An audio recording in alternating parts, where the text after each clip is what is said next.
gold hit $4,000. That was a big deal in the news. That has historically been a signal of defensiveness, or something's kind of going on, or there's chaos in the market, uncertainty in the world. But maybe it's something else. We also saw Bitcoin there. It's doing well, hitting all-time highs, having little drawbacks here and there, but that's nothing for Bitcoin.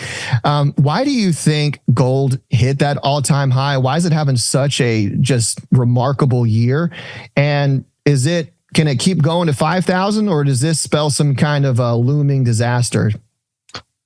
Oh, yeah, I think it's done really well for a couple of reasons. Okay, one is, gold typically does well when institutional trust is falling, right? Because the dollar is worth a lot when we all trust in the idea of the dollar, right? So, and listen, we all know there's not a lot of trust in institutions for good reason, right? And hey, people are more and more concerned about the U.S.'s ability to manage all of this.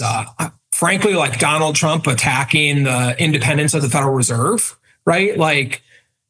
It's maybe you think it's great that Donald Trump is going to be in charge, but the point is then a Democrat's going to be in charge, right? So it's better to have a disinterested technocrat like Jerome Powell in control of the Federal Reserve, because politicians always want to print more money. They always want to lower interest rates, and that can cause problems. So I think part of this is just lack of institutional trust. I think it's attacks on the Federal Reserve's independence that have driven up gold. Okay. The other thing that I think is happening here is internationally, countries are diversifying their reserve assets, and Bitcoin is also a reserve asset, sort of, right? We kind of think of it the same way as gold. So,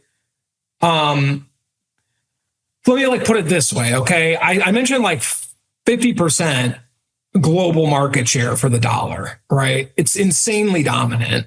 The trade-off to that is the financialization of the U.S. economy that I mentioned, which is also at this point unsustainable. We're taking all these measures like tariffs and reshoring and protectionism and whatever else to try and reverse that trend a little bit. And so I expect the dollar as a reserve currency to fall in relative status.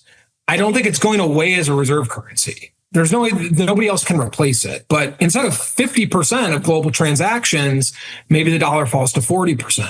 Okay. The dollar weakens a little bit. What picks up the slack there? Probably the euro a little bit, probably other fiat currencies, but gold is a natural. It's always been a reserve currency. It's been a reserve currency since the beginning of time, okay? And it's not going away. And what's nice about gold is that it's what we call a neutral reserve asset. So one of the reasons people are upset about the dollar is it's not, there's the trade tension. There's us actually trying to reduce the trade deficit and all of that. Part of it too is just people see us using sanctions as a weapon, right? It's great that you take dollars and you invest in U.S. Gold doesn't pay you an interest rate. The problem is, though, if you hold a bunch of treasury bonds, the United States government might just confiscate all of it like we did to Russia, okay? Or they might just sanction you into the ground if we don't like what you do politically.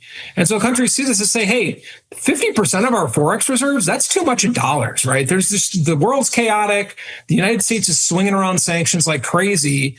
Maybe we need to pare that back a little bit and buy a bunch of gold instead. Right? It's because there's no quid pro quo with gold. So I think it's the combination of those things that's driven up gold prices. And there's kind of a tailwind to gold going forward. By the way, all the central banks are printing money again, right? They've lowered interest rates. Gold goes up in that situation as well. So I think there's kind of a confluence of factors that are positive for gold right now.